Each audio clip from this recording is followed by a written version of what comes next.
God, this fella right here is out of shit. Fuck, everything's falling. This guy's out of batteries. I was gonna see, I had some rechargeable batteries. I was gonna see if they charged. If not, we're one gorilla down already, and that's not a good sign. All right, let's test this. Gorilla back in action. Holy fuck, it's like flickering though. It's probably fine, right? I think I broke it. I don't think that is normal. It's like pulsating. I feel like this thing's gonna electrocute me. I guess that's what I get for buying shitty electronics off Amazon. I'm just gonna leave it. Wait, hold on. Hold on. Kind of ramshackle on this fucking stream setup. I just got off work, so let's slap the old party hat back on him. That's fine. That's what we're here for, right? All right. I'm not wearing a party hat, and that's fucked up. I'm the host of this here shit. This is going great. I didn't even think about how I was gonna wear these are Curious George party hats, by the way. Gotta rep the monkey. How do you put on who I want to speak with the manager of Party City. Whoever thought it was a good idea for party hats to work like this. Wait. There. Oh, yeah. That looks great. You can't even see the George unless I tilt, but yeah, okay. Fucking hell. This is going great. Hold on. You do like two things real quick. And then I'll actually start Game of the Yearing.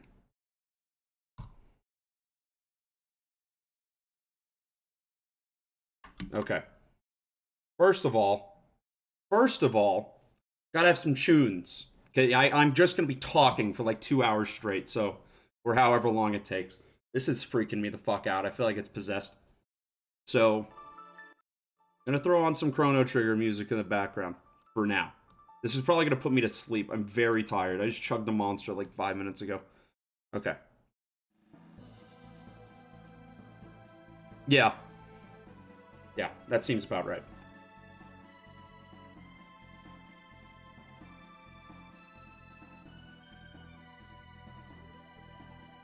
Okay, I got a long fucking list to go through here.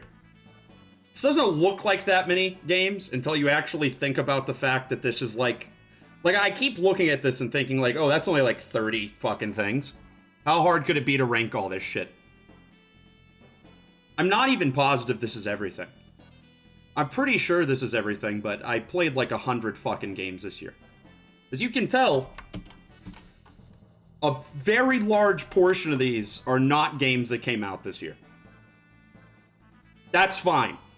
That's not how we're doing things around here. Alright? That's irrelevant. You see that Mario World's here. It's the first time I ever finished. Hold on. Let me get the fucking criteria out of the way. This is the criteria for how I established this list. This is very important for any reputable Game of the Year list.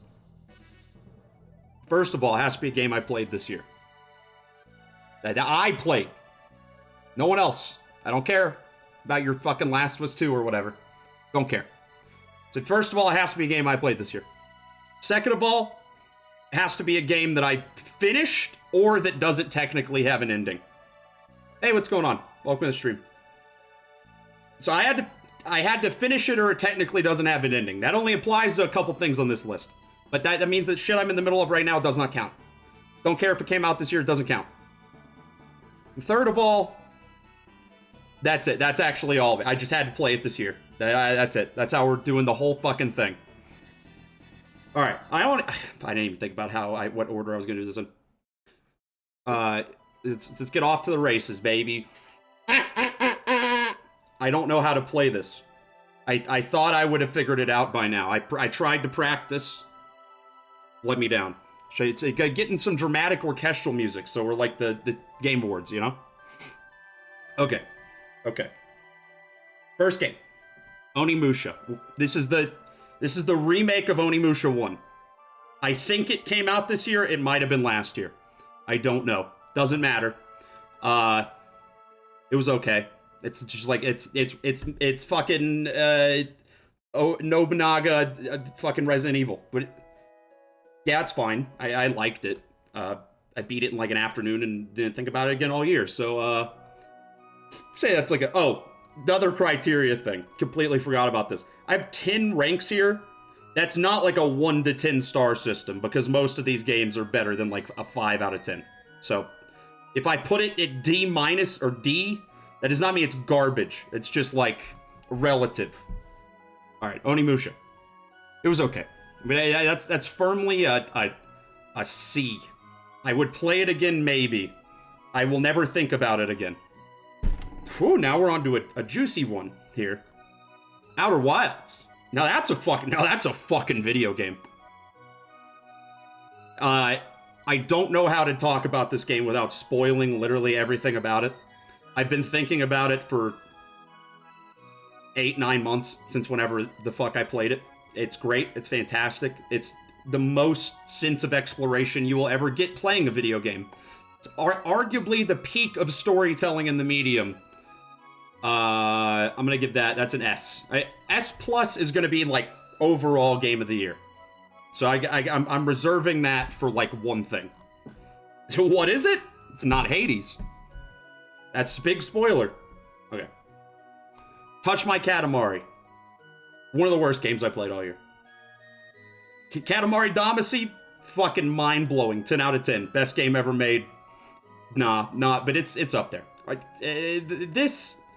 The Vita one, yikes, bro. It's just so bland and uninspired, and it runs like shit. It's one of the only games I played on my Vita this year. I'm gonna say it has decent music. It still looks charming. It still has the Katamari gameplay. So it's not like terrible, but I don't ever want to think about it again. D+. All right. Star Ocean First Departure R. It's a remake of the first Star Ocean game. There's a lot of Square Enix remakes on this list. At least 3. I don't know about a lot, but at least 3. I had a lot of nostalgia for this game. It was one of the only games I owned on the PSP. That said, one of the worst JRPGs I've ever played. Completely, the setting is like, it has such a cool idea. Like, oh yeah, let's mix fantasy with like Star Trek. That's awesome.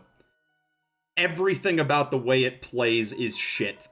It looks good though. It does look very appealing. But I'm gonna say that's our first D. So we're getting a lot of range here. You know, filling out the full list, as it were. Okay, we're using more of the scale than IGN does, and that's what's important. Okay. Bug Fables. I finished this game like 2 days ago. No. I finished this game yesterday. Last minute edition here. If you like Paper Mario, specifically Thousand Year Door, this game is like a 10. That's not true. This game is very good. It's about everything you would want out of one of those type of games, but in that it doesn't do anything too spectacular. It's just a very good spiritual successor. Slap that in A. Okay. Ooh, here's a fucking juicy one, baby. Maybe I shouldn't do these in order. Maybe I should just pick them randomly. I'm gonna end up going through like 5-10 Metal Gear games in a row. Whatever. Doom Eternal. That was probably my game of the year up until like a couple months ago. Phenomenal. Maybe the best FPS campaign I've ever played. Not great multiplayer modes, but you know, it's good. It's solid. It's got that good fast Doom gameplay mixed with a little bit of Devil May Cry zest on it, you know? So I'm gonna say Doom Eternal. Just because of the flame hook, the meat hook, that's going in S tier. That's a high recommendation from me. If you've somehow missed it the whole year, pick that up on a holiday sale. You won't regret it. Another Square Enix remake. I knew there was going to be at least 3. Trials of Mana. It's a remake of a SNES game, and boy, does it feel like it. Some of the worst voice acting I've ever heard in any video game or anime. Talking about the dub, not the original Japanese. I am a filthy American, so, you know, played the dub. But there's a charm to just how shitty it is. Like, I haven't heard anything nearly this bad since, like, the PS2. And in that, I kind of love it. Piss easy. There's a lot of really strange game design decisions that were probably not that strange when it came out, but should have probably been updated a little bit more. Trials of Mana is a... Let's say it. I'm gonna say it's a C+. I've thought about it after it came out. So that is enough for me. Okay. Alright. There's a lot of talking. Yeah, I didn't realize that, like, a just chatting stream or anything like that was just, like, a lot of talking. Anybody else ever think about that? Okay. River City Girls. I don't generally like beat-em-ups. I've played maybe 5 beat-em-ups to completion in my entire life. River City Girls, I bounced off of it super fucking hard because of how I feel about beat-em-ups. But I came back, and when I came back, pretty damn good. The music's fucking great. It's got great pixel art, fantastic pixel art. The main theme is amazing. River City Girls. It's just like that. Sounds just like that. I think they're actually. I'm in talks with Arxis to make a couple songs on the remake on the second one's soundtrack. So be on the lookout. Be on the lookout. That's coming. That's coming. But yeah, I mean, I am prejudiced against beat 'em ups. So while I think it was good, I'm not. I don't think I'm gonna put it all that high. It's like right in the middle. It's right in the middle because I recognize that it's a good game, but it's not for me. Persona 4 Golden. This is... If you're wondering why I played Touch My Katamari this year, of all fucking things, it's because I got swindled into buying a PS Vita to play Persona 4. This was about a month before it got announced for Steam. Yeah, like literally a week or two after I finished Persona 4, it got ported to Steam. One of the biggest regrets of my entire life. Vita's cool, but, you know, big fucking waste of money. Persona 4, though. First time playing it, obviously, as is everything on this list. It's pretty good. It's pretty good. It's pretty good. You know, I love the fucking soundtrack. Maybe one of my favorite soundtracks ever. It's you know, it's got that good Megaton combat that I crave, and that is very obvious by looking at the rest of the games on this list. And I like the characters. It's got a good cast. It does have some homophobia. It does have some questionable content. But you know, it was written in like 2007. I can forgive it a little bit. You know, everybody was homophobic in 2007. I was homophobic in 2007. I mean, that was before I realized I liked men, but you know, it was the style at the time. Not for real though. That shit aged like fucking milk, and I hate it. But it's a very small portion of the game. So overall, one of the better JRPGs I've ever played. I'm gonna slap that in A+. That's a very, very quality game. SMT 4, exact opposite side of the coin of Persona 4. Very similar combat system, since they're both Megaton games. But rather than having a visual novel of a story, there's hardly any story. I really like what they did insofar as the world building. It's got a very neat setting. Probably one of the coolest JRPG settings I've ever played. Just like cyberpunk Tokyo, demons running everywhere. Everything's fleshed out. The way that the characters get their food is even explained, which is always a pet peeve of mine in post-apocalyptic stories. Looking at you, Fallout 3. Fuck you, Fallout 3. Yeah, but the story is a little on the weak side. There's not a lot of characters in it. The characters that are there are basically just mouthpieces for ideology. But the gameplay systems are very good and the setting's very good. I'm going to say that's an A tier. Dragon's Crown, yet another beat 'em up. It's a developer that's going to be coming up again on this list. Vanillaware. You might know Vanillaware as the company that makes video games that look like paintings and have women with massive anime tits. And Dragon's Crown is no exception. I think that it has some of the largest anime tits I've ever witnessed. And I mean that in the most loving, endearing way possible. Oh, it's immaculate. However, it is a beat 'em up. So, takes it down a notch for me. Also a problem.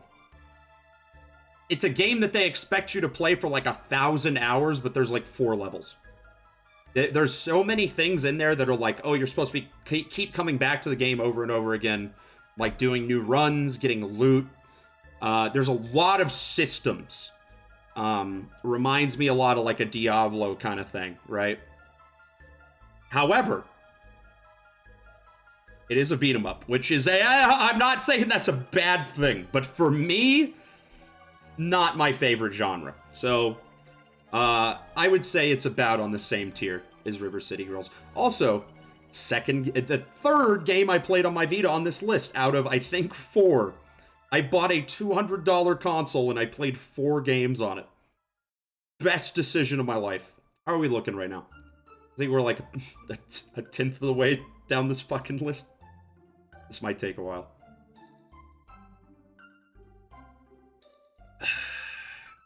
Okay. Gravity Rush. This is the 4th game I played on my Vita. I don't think there's a single other game on here that I played on my Vita. Irrelevant. Gravity Rush. This is one of those games that I had kept hearing for years and years, like, oh, bro, you gotta get a Vita. Yeah, it's got Gravity Rush, bro. You gotta get a Vita. Even my brother, when the Vita came out, was like, oh, you gotta get a Vita. It's got Gravity Rush. And I feel like the reason for that is because it has a very cool look to it. And it has some neat ideas. The art style is great. It's got like that comic look. The traversal is immaculate. So much fun to fly around. But it's an open world game with almost nothing to do in the open world. The combat kind of sucks. You just end up doing the same thing over and over again. And it's like a very light character action game. It has all the elements, but it just does not come together in any cohesive way whatsoever.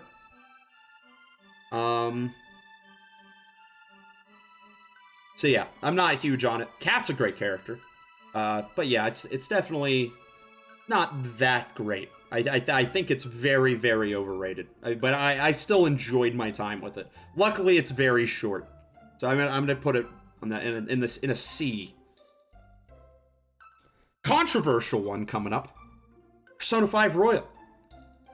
Who is this guy? He spent $60 on a fucking re-release of a 3-year-old game that was not even that good to begin with? Wait, he's insane. He's actually a crazy person. That's what people were saying to me whenever I left Walmart with this humdinger. But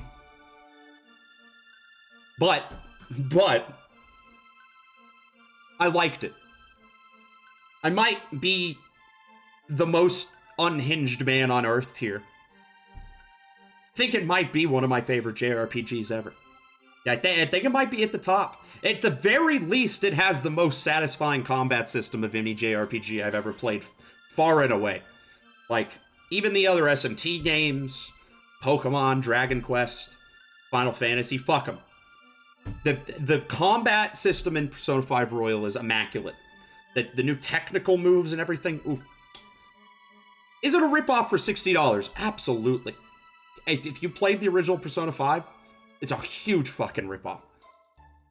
But the additions are all cool. It's got a very good final little dungeon. Much better than the additions in P3 and P4. And I love the new girl. She's great. She's one of the best party members. The game made me cry multiple times. One of the best final bosses ever. It's great. It's great on every... The only thing that sucks about Persona 5 Royal is that it's based on Persona 5. And Persona 5 has some very questionable writing that seems to fluctuate between pretty good and total anime trash constantly. But if you never played the original, definitely recommend P5R. Pump the music. Okay. Also, if you want me to change the music, that's fine. I'm just doing Chrono Trigger because I know I'm not going to get DMCA'd for it, so...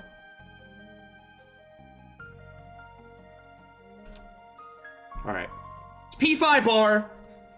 If this were a worse year for games, this might be my game of the year. As much as it pains me to say that. But that's going in a... It's an S. Too much. I turned it too loud. Okay. I think that's right in the middle. If that's still too loud, let me know. Okay. Gravity Rush 2. The sequel to the much reviled Gravity Rush. Maybe the victim of the worst marketing I've ever seen for a game.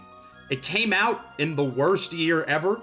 One of the best years for games ever, but in a time where it just got completely crushed. Just annihilated. It came out it came out between like Resident Evil 7, Hollow Knight, Breath of the Wild. Just fucking the worst time, and Sony did not market it at all. Much better than the first one. It's gorgeous. It's got really good music. Maybe a tad too long, but I enjoyed it. I got the platinum. I'm gonna slap that. That's like a B+. You played a Star Ocean? Yes. It's actually this is the remake of the only Star Ocean I've ever played before. Wasn't a huge fan. I've heard Star Ocean 2 is much better, so I might want to give that a try at some point. I mostly just played this one because I wanted a JRPG on Switch, and there wasn't really a whole lot of options when I was looking. Okay.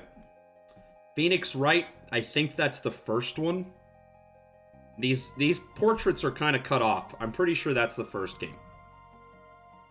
Classic. I played a little bit of it back in like 3rd grade. Had no fucking clue what was going on. The granddaddy of the modern visual novel. Danganronpa it's their biological father. It's one of those games that's all about the writing though. It's hard to sell. I enjoyed it. Is this some music? Slap this on. Ooh! I'm gonna get DMCA'd as soon as I hit play on this playlist. Okay. Hopefully all of these songs have... LMAO Alex, what? What's so fucking funny? Shuffle. Is that loud? Is that loud enough? I'm worried that this is too loud. Whatever. Alright. We're back in. We're back in here. Is it too loud still? What's so funny, you? This guy? You're talking to the dude with the 2 Curious George hats on. Watch your fucking mouth. Okay. Anyway. Yeah, Phoenix Wright, the first one. Great game. I don't need to tell y'all. Mario Pillow. That fucking guy?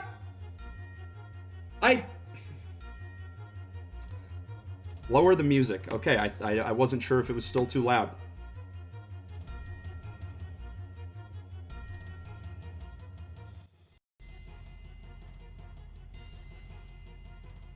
There's a lot of friends in this frame right now. The gorillas are here. Mario's here. That's all you need, really. Okay. Phoenix right. I'm getting back on track. Really not a lot to complain about. I just think that one of the sequels is a bit better, so I'm gonna slap that at a B+. I had a good time. I played again. Whenever I forget the twists. There's nothing better than the fucking parrot on the witness stand, and there never will be. Okay.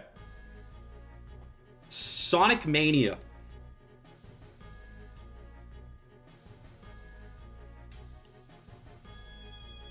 Maybe my favorite Sonic game. But that's coming from someone that doesn't like Sonic very much. I grew up playing Sonic 3 and Knuckles on the Windows Millennium Edition. So I have nostalgia for it, but I'm not huge on Sonic. This is better than that. The music's fucking immaculate. It's great. I'm gonna put that. It's like a mid tier for me. I'm not crazy about it. Yeah, I wanna swap spit with old Knuckles the Echidna, but other than that, I could take it or leave it. Beautiful Joe. I'm trying to go back and play every game Hideki Kamiya has directed. One of my favorite directors, despite the fact that I wouldn't consider any of his games my favorite games. I just admire the man. Beautiful Joe, though, it is kind of a beat-em-up. It does not have the character action sensibilities that I was hoping it would. It's very fucking hard. I'm really bad at it. But it's got a cool style. I like the character of Joe. It's funny. You get to play as Dante Devil May Cry when you beat the game. So yeah, that's a B. That's right in the middle. Knuckles the enchilada. Yeah, that's what I said, isn't it? Okay. We're hitting the S&T block. The music stop? Did I not have autoplay on? What is it doing? What is it doing? Did YouTube just break? The video got copyright claimed while I was listening to it? Square Enix was like, cut that shit out now. Yeah. What? Is it seriously, like, gone?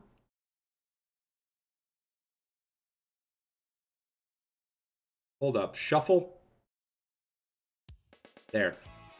There is a lot of Persona 2 in this fucking playlist. Okay, that's fine. There. It's appropriate that an SMT song came on. Because we're looking at Shin Megami Tensei Digital Devil Saga 2. I love this one. It's one of the better games in the series. I think it's the peak of Kaneko's art style. It's got some great, very, very hype moments towards the end. I like that you can affect the story of the game by what you did in the first game. And the battle system is a lot more simple than some of the other SMT entries because there's no demon summoning and shit like that. Great one. That's an A+. That's good. Maya theme is so fucking good. Yes, we've been expecting. Thank you for the follow, Forsaken Pharaoh 7. Welcome to the stream, bud. Metal Gear Solid 2 Subsistence. Now this is a fucking shitty game. No, it's fine. This was my first. This year was the first time I've touched Metal Gear at all, other than Rising, which I played last year. But I think that hardly counts. That's like the most spin-off possible. Metal Gear Solid 2, though.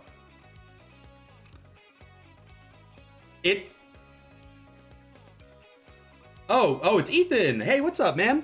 How you doing, man? Good to see you. Metal Gear Solid 2. I like it. It's a big fucking improvement over the first game. However, it still controls like hot ass. I like what it has to say, thematically about, like, being your own person and all that shit. However, it still controls very bad, in my opinion. And I know I might catch some flack for that, but it's a good... Raiden's cool. I like when you get the sword. That's a... It's an A. If I put it any lower, I'll get... They're a firing squad. I'll get swatted right now if I put that any lower than A. I can't. I can't express my opinion. No, that's fine. That's actually what I think. Digital Devil's Saga 1. It's above Phoenix Wright. I mean... Yeah. It's... I'm not going to say Phoenix Wright's bad. I like Phoenix Wright. This is just relative to each other. There's going to be some hot, terrible takes on this list.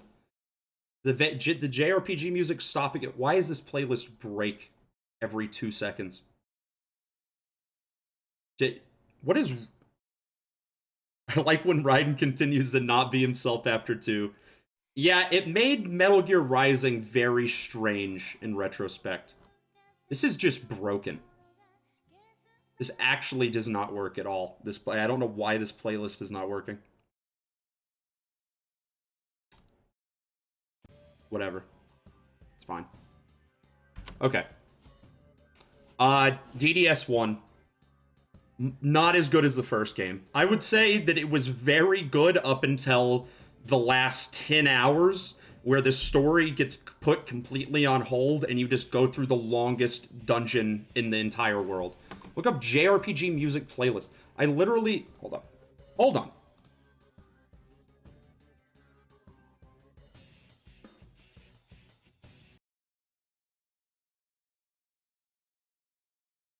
I'm letting Jesus take the wheel on this one. We're gonna see how this goes. This is...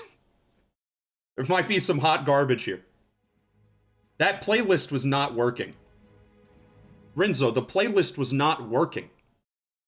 It wasn't just your link, it just... I tried to fix it already. So try again.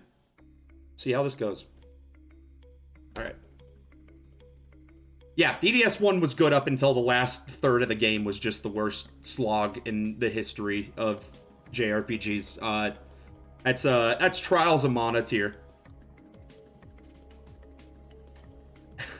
Out of Phases Goaty. Is that the name of this song? I've never played Parasite Eve. I think I watched a Let's Play. Hades Pog. Oh god, is that the next thing? I'm sorry. I'm moving this down here somewhere. I don't even want to look at it right now.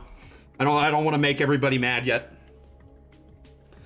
Persona 3 Fess. It's good. It's got probably the best cast in any Persona game of the 3 I've played. I have not played 1 and 2. I'm a huge scum fuck child. It was good. I liked the main cast. It's got a very strong final act. Drags super hard in the middle, and Tartarus kind of sucks. But rather than it being one huge dungeon like DDS1 that you do all at once, it's spread throughout the game, so it's not that terrible. I'd put that like here, you know, not bad. I feel like that's one of those games that if they remade it, I would just be all over it. But you know, it's got its fair share of problems. Yakuza Kiwami. Now that's a game. No, it's not. It's not a video game, actually. I take that back. I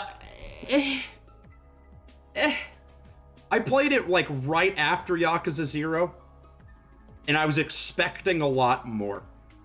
However, it ruined everything by not having, fucking Yakuza 1. It ruined everything by taking out this I can't find it now. I'm pissed. I'm so mad. There's a great video. There's a great line from the original Yakuza 1 in the dub that they didn't have in Kiwami, and I was very upset. Other than that, though, I mean, it has a very good ending. I like the stuff they added with Nishiki. Kind of sucks overall. It's like the worst sub-stories of the whole series. The stuff with Haruka's not that good. Kiryu acts like a completely different person than the later games. Not a huge fan. It's okay. It's firmly C tier. C plus. C. C. C. Okay. Castlevania Dracula X Chronicles. This might be the worst remake I've ever played in my entire life. It takes Rondo of Blood, which is maybe one of the best 16-bit platformers ever, and just makes it look like mud, and it feels like you're wading through mud. I don't like it, but it comes with the original Rondo of Blood and Symphony of the Night. So I think that averages out. Breath of Fire 4. First one of these I played. Although I am playing Breath of Fire 5, Dragon Quarter, on the channel next week. I've heard some crazy shit about that game. I'm excited. Anyway, Breath of Fire 4. I think it's the oldest game I can think of that shifts between the protagonist and the antagonist perspective as you're playing it. And it's very good in that regard. Also, it's an insane soundtrack. Just it's bizarre. Show me the orangutan joke. This guy's gonna get some use here in a little bit when I go get a drink. I just haven't filled him up yet. He's just kind of chilling, you know, doing his thing.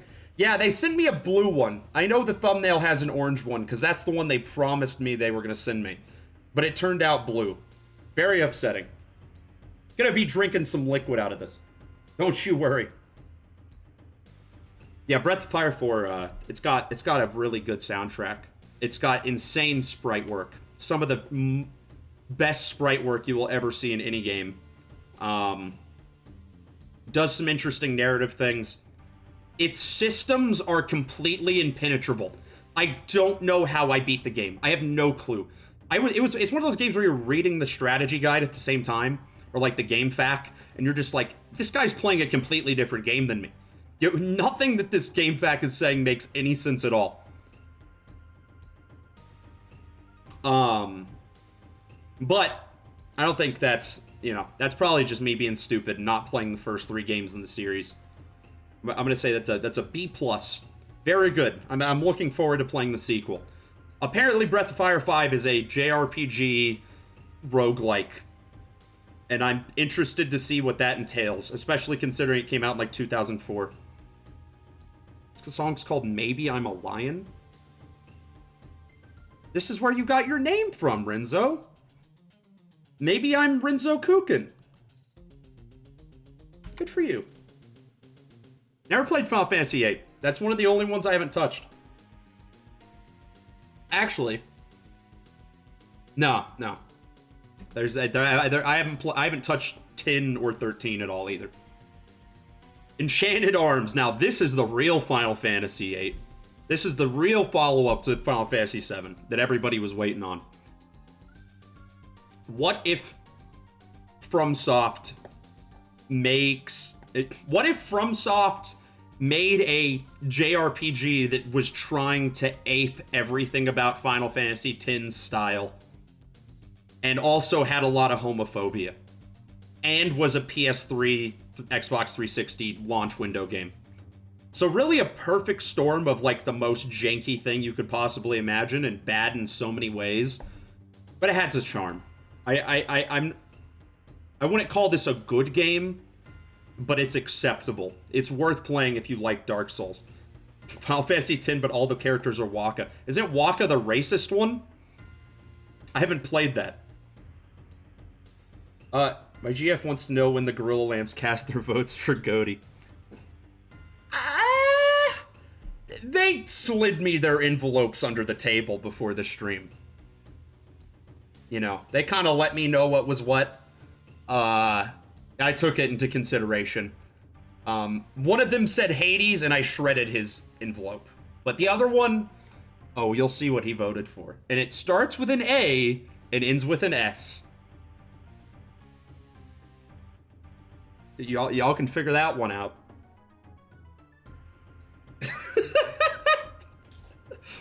Final Fantasy VII Remake. Now we're talking about video games. Okay. I had not played Final Fantasy VII before playing the remake. It hit very different because of that. I had no idea what was happening in the last couple chapters. Or last chapter. I understand now, on retrospect, after playing the original and reading about it a little bit more. Great soundtrack. Some really, really strong character writing. One of the best, like, action RPG systems I think I've ever played. However, it drags in a couple spots, and the side quests are terrible. They're like sub-Yakuza tier.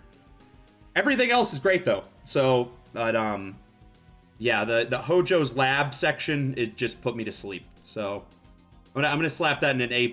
That's a great game. I feel like if I had the nostalgia for 7, it would have just won me over entirely. But it has gone up for me, though, because when I first played it, I was not that crazy about it. But the more I've thought on it and what it means for, like, the more I've thought about the Final Fantasy VII Remake and what it means to be a remake, and now that I've finished the original Final Fantasy VII, you know, I feel a little bit more strongly about it. But, yeah, worse than P4G. I'm not ranking these in each tier yet. I'm just slapping it in the tier. I'll rank them later. That comes last. But right before I announce the real game of the year. Tokyo Mirage Sessions Sharp FE Encore. This is the worst marketed and titled game ever in the history of video games. No one knew this came out when it came out for the Wii U. No one knew it came out when it came out for the Switch this year. Not saying it's a great game, but it was done dirty. If you like Persona, it's like a low rent Persona, and that's fine. It's got a very fun combat system. The story kind of sucks. It has some pretty good dungeons. The story kind of sucks. The characters are very flat. There's a pedophile. There's a pedophile, and he talks like a stereotypical American. Not enough. Yeah, I agree. There's not enough of either influence. Outside of the combat system, I don't feel like it leans hard enough towards Fire Emblem or SMT. But the combat system is very good. It's worth fast-forwarding through all the dialogue in the entire game and ignoring the pedophile being there on screen whenever he's on screen. Just like close your eyes and wait for him to stop going, "I'm Barry Goodman!" Whenever that stops, you know that you can open your eyes again. But the combat system is very, very fun. That's like a C+. But it's hard to recommend because it's a Switch first-party game, which means it's never going to drop below like $50, and I would not recommend it for more than like $30. Jedi Fallen Order. I played this on a base PS4 with no patches. It ran super fucking terrible. It ran like 3 frames half the time. It's low-rent Dark Souls. I had a lot of glitches. That said, it's very pretty. There is some very fun combat sections. I like the parkour. It's a decent Star Wars story. I don't feel like we've gotten a decent Star Wars story in a while, outside of maybe The Mandalorian, but I haven't seen that. So, yeah, I think a sequel to this could be amazing. It sucks that Titanfall had to die for this in Apex Legends, but, you know, that's fine. It's like a B.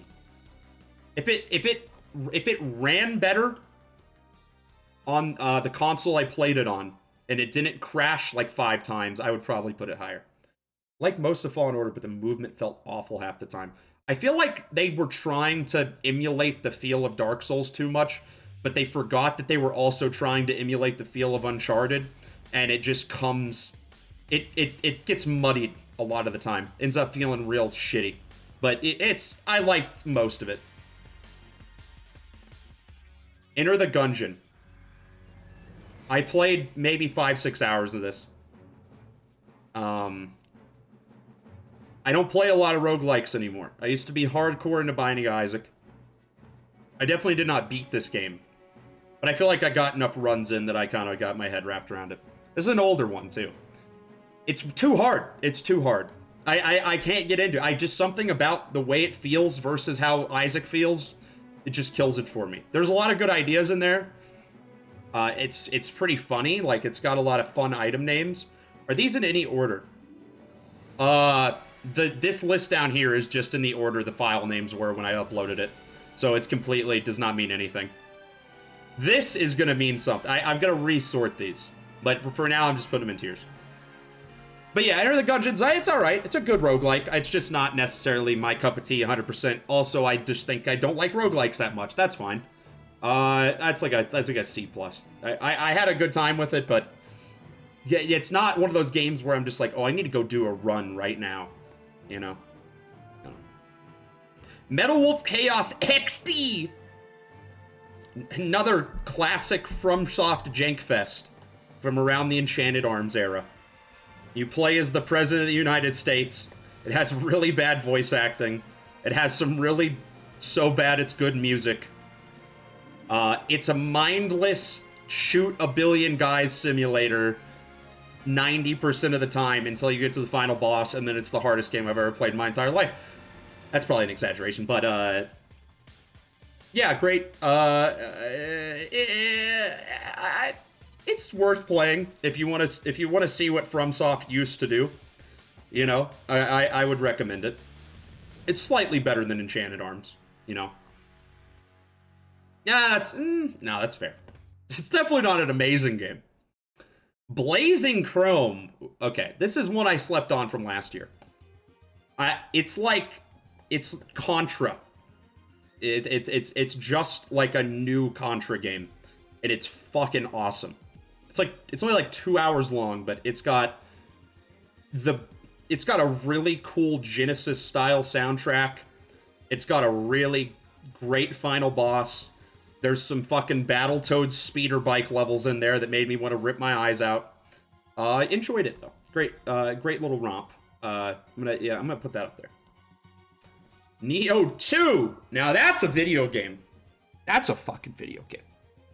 Neo 1 wasn't for me, from what I played.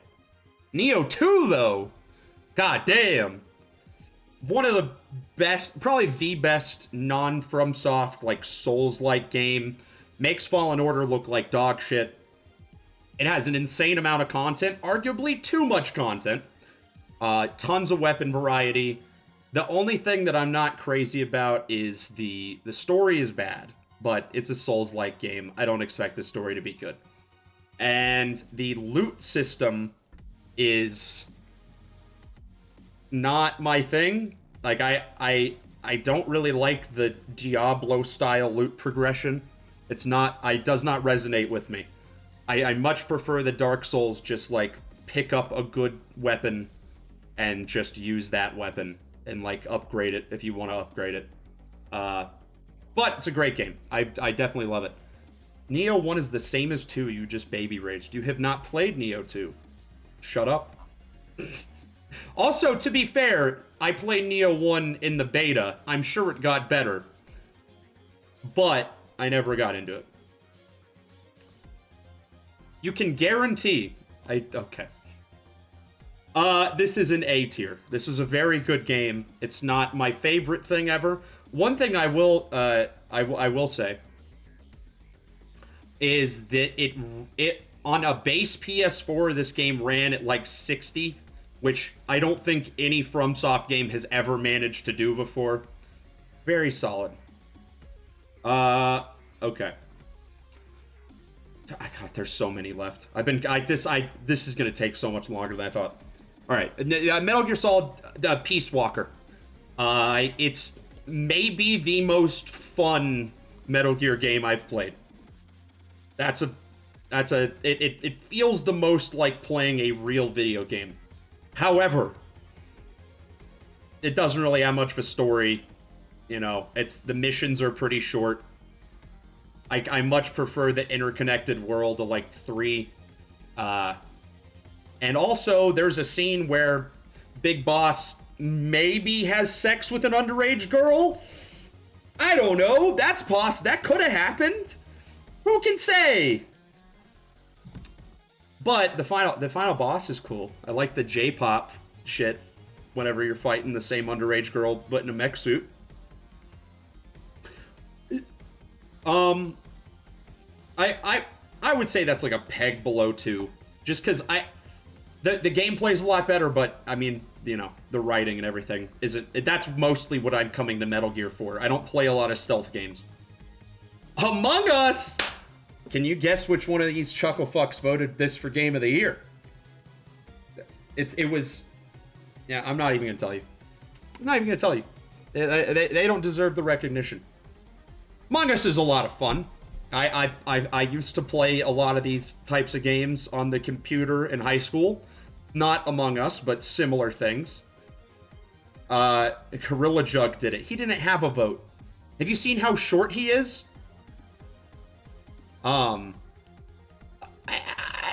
Yeah, Town of Salem is exactly what I'm thinking of, actually. I think it's the best one of those types of games. I like at least the ones I played. I like a lot of things about it, but it's one of those games that's also terrible if you aren't playing it with people you know. It's mostly just fun to lie to your friends, and I have fun doing that, but I'm not going to say that this is like the best thing ever. Had a big cultural impact, but so did Fortnite, and fuck that game. That's like it's like a C for me. I would play it again if someone asked, but I'm not like dying to play some Among Us. No, that he voted for it, and that's why he's broken. Super Mario Bros. U Deluxe. Have you ever wondered what a white bread video game would taste like? Or play like, I guess? I did lick the Switch cartridge, but that's irrelevant. Super Mario Bros. U Deluxe is the most white bread video game imaginable. It is just Mario. It has a lot of levels. I got it on sale. I guess I don't feel like I wasted my money, but I also did not have too much fun with it. Like, it was just like, I was like, yeah, I'm playing a video game. I like the art style, though. I think the new Super Mario Brothers art style looks neat in HD. I've only ever played the DS one before this. Yeah, give it a C+. It's not offensive to me. It's just mid. Like, it's just mid. Nah, that's C. C. Metal Gear Solid. The one that started the sensation. Hideo Kojima at his finest. The game that proved video games could be art. I don't like it that much. I was expecting a stealth game. Most of the game was a boss rush. The controls are too bad for the bosses. I don't really like how it plays. It's got a great story for the time. I think that it touches on a lot of themes that Kojima did better later in his career. I will say it looks good as fuck still. I played the original PS1 version. I didn't play Twin Snakes or anything, so like, I was surprised at how well it holds up visually. I love when they're talking and they just head bob. The characters are great. I love whenever Otacon says it pisses himself and is just like, this is just like one of my Japanese animes. But yeah, it feels awful to play. I could never go back to this game. I think I could replay every other one of these games. I think I would have to have a very good reason to replay the original, just because it feels so bad. But it's got a lot of good things about it, despite the fact that I hate playing it, so yeah, it's C+. The game that proved video games could be movies. I'm sorry, did you not play Joe and Mac? Checkmate. Checkmate. I feel I'm doing the Metal Gear games in the worst possible order. I should have reordered this list beforehand. Metal Gear Solid 4. Guns of the Patriots. The best part about this game was the, like, hour-long cutscene in the middle with this boat standoff because my roommates were in the room at the time and I had to explain the context of everything that was going on, and they were just mind blown by everything. It's a good send-off to the franchise. The final boss is, again, one of the best final bosses in any game I've ever played. It's phenomenal. But it's too up its own ass a lot of the time, and oh boy, there's some bad parts. The scene with Meryl in poopy pants rolling around getting engaged is maybe the most embarrassing thing I've ever played, and I legitimately was screaming into a pillow because I didn't want to look at the fucking screen while I was playing that part. It made my skin crawl. The Johnny McPoopy Pants is maybe the worst video game character ever. I hate him. Also, my disc was scratched, so the game would stutter a lot. I would say it's about on the same tier as Peace Walker.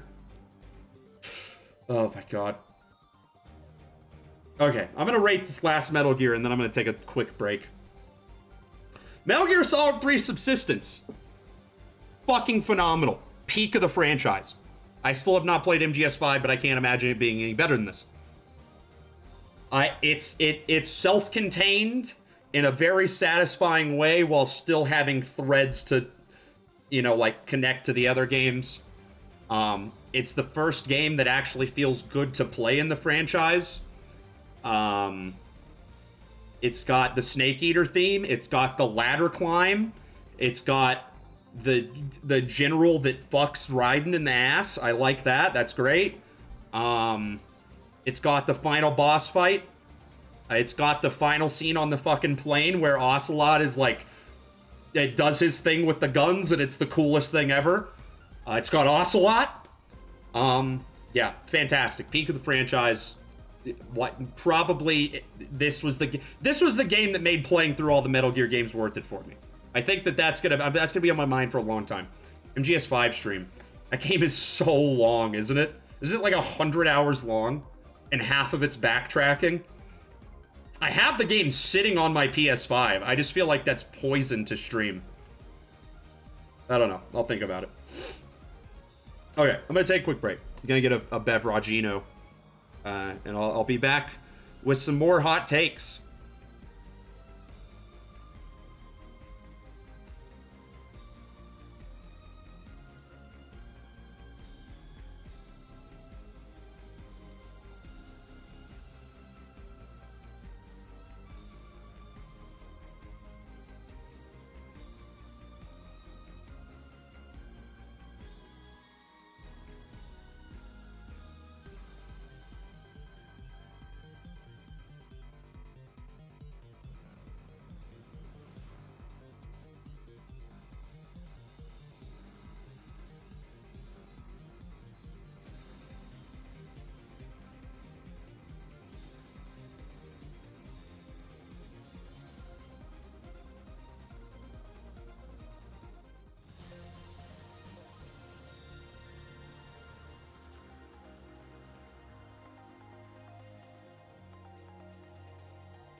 Only one of the hats stayed on my head whenever I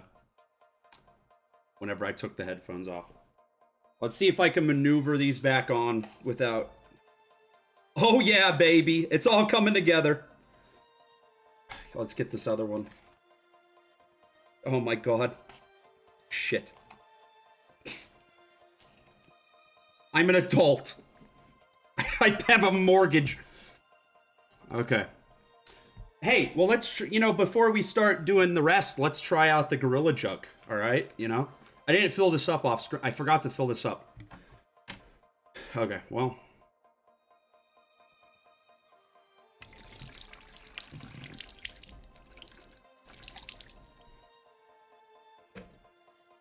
Bottoms up.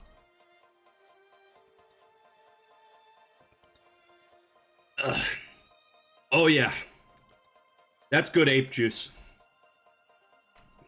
Oh yeah, I put the hat back on regular lamp. Hearty. That was a hearty drink. I don't know how I fit all of this into here. I didn't even spill a drop, baby. How's the floor looking? That's an odd question. What do you mean? I got everything. It's all in the bottle. What is that question? Look. Hold on. There's not a fucking drop of liquid on this desk. Not a single fucking drop of liquid. Wait, who do you think I am? I pour for a living. Ingrates. Absolute ingrates in my chat. I gotta put the cap back on him. Alright. Back to it. I think I'm like halfway. I don't even know. This might take longer than MGS5. I think you're right. Alright. Pokemon Sword Expansion Pass. Not Pokemon Sword. Very clearly, this is the Expansion Pass. I'm rating this as its own game. I paid $30 for it. It's a fucking video game. Isle of Armor. A lot of good quality of life improvements. Things that I would care about a lot if my diaper sucked up all the water. I didn't spill anything. Look back at the VOD. I didn't spill a fucking drop. God, I'm losing my mind.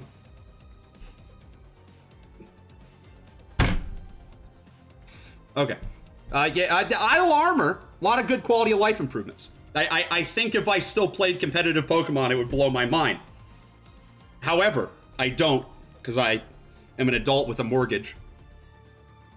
Crown Tundra, though, great stuff. I loved all of the stuff with Peony. Got some good tracks in there. The new Pokemon were all neat. Definitely not worth $30 for all that, but, you know, if I would have gotten it with the base game all as a single package, I would have been okay. If they do this instead of making a third game in the future, I would be okay with that. I'm gonna slap that in a B tier. And I am a big Pokemon shill, but it was a solid DLC. I don't know. WarioWare Gold. Now, this was a game that was doomed to fail. A 3DS exclusive a year after the Switch launched. It's the best WarioWare game. If you like WarioWare, this is the good one. You can get it for like $5. Absolutely worth playing if you still have a 3DS. I really can't say enough good about it. It's just a ton of good micro games. That's a B+. Nah, that's a B+. I can't give a micro game collection a better score than a B+. Come on. Who do you think I am? A hack fraud? What kind of hack fraud would drink out of a fucking orangutan? This is very hard to drink out of with the top on. The liquid flow is terrible. Alright. Dragon Quest 11S, wait, no. Yes. Dragon Quest 11S, Elusive Echoes of the Definitive Age. Those words were right. I just don't think they were in the right order. I like that game a lot. It's 3 games. They're all very good games. I like... The third act is very controversial, but I very much loved it. Really, the only problem I have with it is that Toriyama only knows how to draw 3 characters, and he's been drawing them for 40 years. And the war crime denier that composes the music only knows how to make 3 songs, so there's like hardly any soundtrack. But other than that, great fucking game. That's an A+. You take that back, he drew Frog. Yeah, like Chrono Trigger came out in the 80s. Chrono Trigger came out when fucking when Family Matters was still on TV. And you want me to take it seriously? It's not a real video game.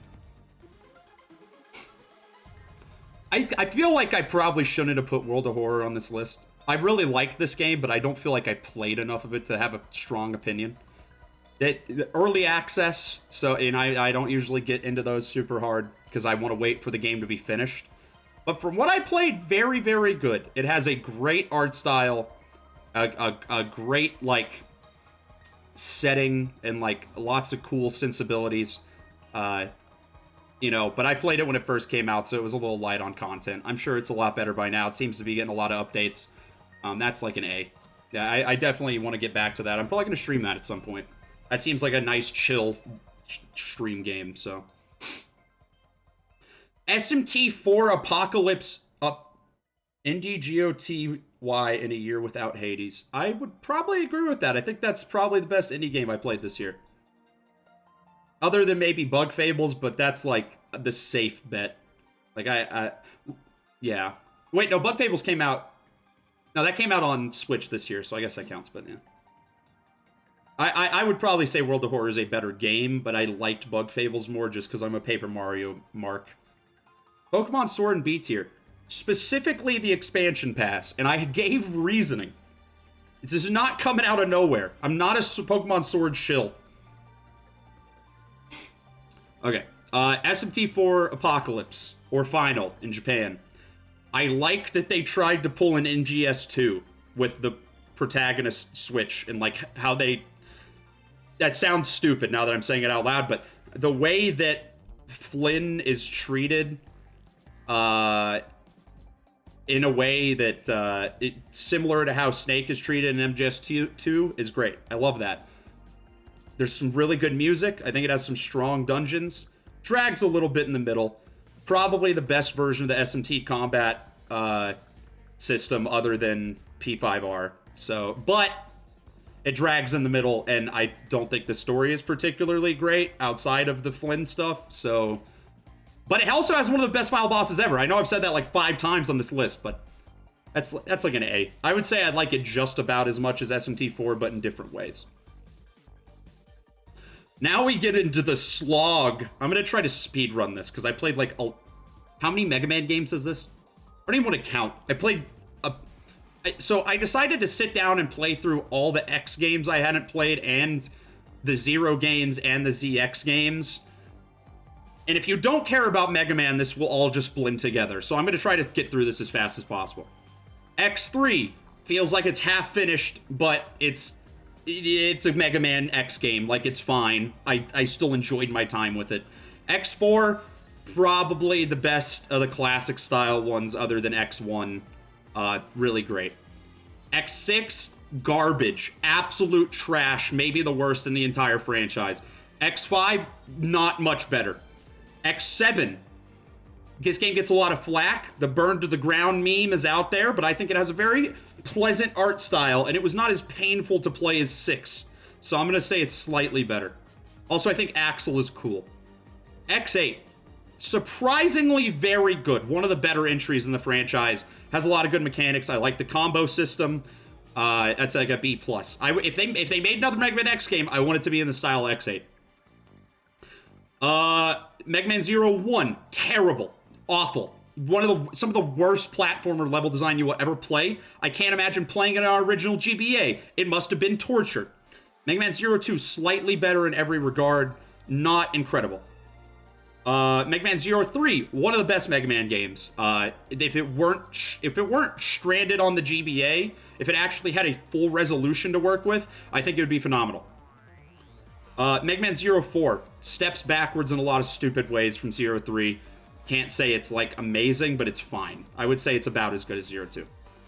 ZX, the worst map system in any Metroidvania-style game you will ever play. Avoid at all costs. But it has some good music. I mean, it's a D+. ZX... Oh, wait, no, that's ZX Advent. Well, most of the things I said apply to it, but it is a little bit more fun to play. ZX, I ranted about it. Okay, done with the Mega Man block. That's it. You can wake back up. Everybody can wake up. Yeah, I'm done. I'm done. That was like half the games on this entire list. So I got those knocked out pretty quick. Okay. Why does it have my Twitter down here? Follow me on Twitter. That's weird. I don't know how it knows I'm there. Okay. Final Fantasy VII Dirge of Cerberus. I expected this game to be so bad that it was going to be good, and it just kind of ended up being pretty decent, surprisingly. Like, it's a competent third-person shooter, probably a little bit too long, a little bit too edgy, but Steve Blum's in it. It can't be all bad. I'm going to say that's C+.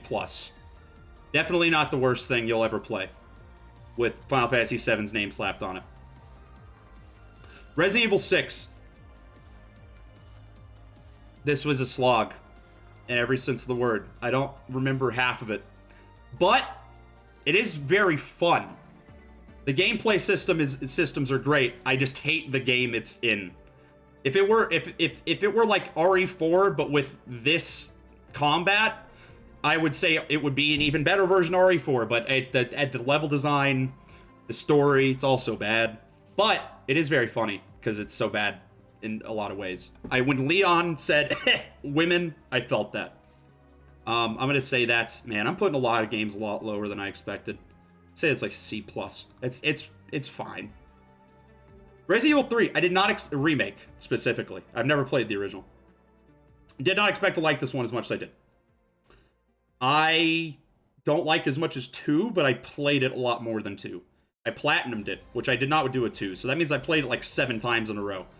It helps it's only an hour and a half long. Probably not worth $60, but it's a fun game. If it were like a DLC for 2, I probably would have felt a little bit better about the purchase. But I had a really good time with it. I mean, I don't know. Same tier as Dirge with the best third-person shooter gameplay on this list. I'm not going to say that you're wrong about the gameplay, but everything else drags it down so much that I cannot put it any higher. I don't know. I just can't do it. Yakuza Kiwami 2. I streamed this one. Y'all probably know how I feel about it, but we'll say very, very, very good villain. Sotenbori's great. I mean, if I would have played this before Yakuza 0, I might have, might have been a little bit weird, but, it was nice to revisit it after 0, see it in a new light, have some reoccurring characters. There's so many good sub-stories. Probably the highest hit rate on sub-stories in the series up to this point, from what I've played. Yeah, that's a real fucking good one. That's an A. Picross S. This is the only Picross game I've played. I played it for 10 hours in one day, and then I don't think I touched it since then. It's addicting, but I don't know that it's like the deepest thing ever. But it's not. I liked it. I thought about buying more of them, so I guess that it did something for me. I am a Tetris junkie, so I do like puzzle games. I kind of want to put it higher, but I haven't really gone back to it, so yeah. Super Mario World! Now, why is this game on this list? I've never finished this game until this year. I used to have it on SNES as a kid, but I never got past, like, the second world, so I basically never played it. I mean, what do you gotta say? It's fucking Mario World. And probably the best 2D Mario's ever been. That's an A+. I mean, it's a classic. What am I gonna say? What am I gonna say? Get Picross DS, it's so good. Is the DS just when all the puzzle games were at their peak? Because Tetris DS was the one that was so fucking great.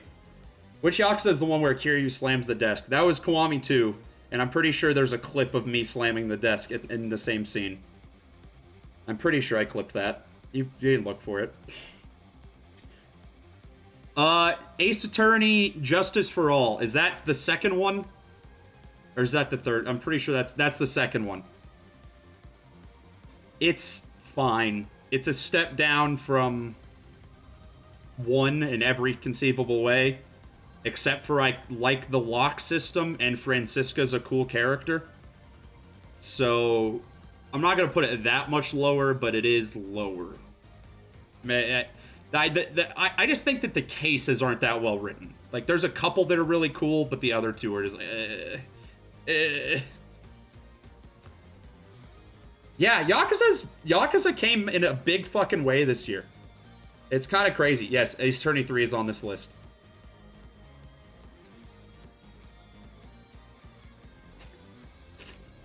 It's kind of crazy. When Zero came out, I had literally never heard of Yakuza before Zero came out. And then it's just steadily been getting groundswell the last couple years, and then this year it feels like it's just exploded and it's fucking everywhere. Hotel Dusk, room 215.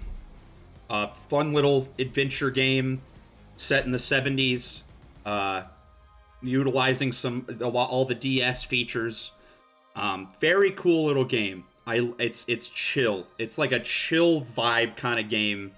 The mystery isn't really that complicated, but it's got a lot of really fun, strong supporting characters. If you like Ace Attorney and stuff like that, it's definitely worth playing. I would say it's probably about as good as the first Ace Attorney, maybe a little bit worse. It depends on your mileage may vary. This list does not feel like 100 games. I don't think I said how many games were on this list at the beginning. There's 98 games on this list. I wanted to get to 100, but I could not. I didn't finish the last 2 in time. I'm still in the middle of a couple things. So, This is definitely the most games I will ever play in 1 year for my entire life. There's no way I will ever have this much free time again. Quarantine was good for me, I guess? Shin Megami Tensei 3 Nocturne. This is the one that boomers always say is like the best JR... Well, not boomers. This is the one that people who hate Persona always say is the best JRPG ever made. And I do quite like it. But it is very slow-paced. And the demon summoning stuff sucks because it's old. And there's like no story at all. So it's hard for... And also the music is compressed to shit. It is a good soundtrack, but the music's compressed to shit. But Dante's in it, so that does give it a buff. I would say that's an A. I would say, well, yeah. Is that a COVID endorsement? I'm not saying I'm endorsing COVID-19, but I will say it improved my life in every conceivable way. So you take from that what you will, you know? I can't get the Gorilla bottle open. I'm so thirsty.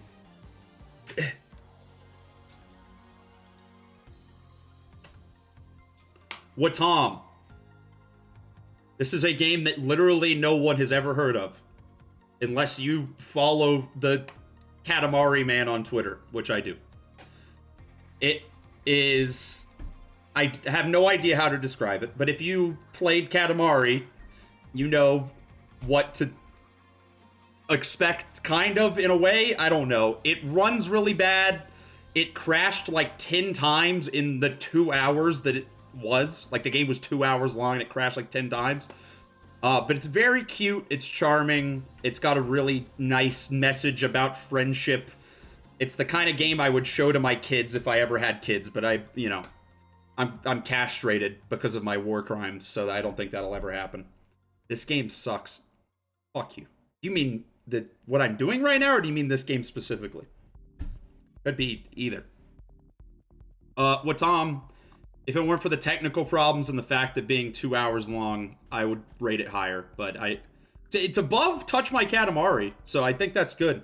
Special Events is a bad game, you're right. Among Us C tier, yes. It's fun to play with people, but at the same time, I don't think that it's an amazing video game. I don't know. It's like it could be like a text-based game, and I would get the same enjoyment out of it. This is Zone of the Enders 2. I streamed this game. I raged harder than I've ever raged on stream at the ending of this game. I almost passed out on stream. Up until the final boss, I would say it was very, very good. But, well, I don't know. There's some problems. It's that the lock-on system is terrible, but it's a fun mech action game. It's got really, really cool music. It's got a great aesthetic. It has Kojima influence because he worked on it. So I would say it's like a B. You know, I had a good time. It just wasn't what I was expecting. Paper Mario and the Origami King, the best Paper Mario game. It's all right. I played Thousand Year Door again right before this came out, so my expectations were like not good, not healthy. I was expecting it to be more of an RPG than it was. It's gorgeous. I think it's arguably the best looking game on the Switch, at least first party titles. I love the aesthetic. Unfortunately, oh, and it is quite funny at times. Unfortunately, the actual game part is not very good outside of the boss battles. So I'm gonna put that pretty low. All right.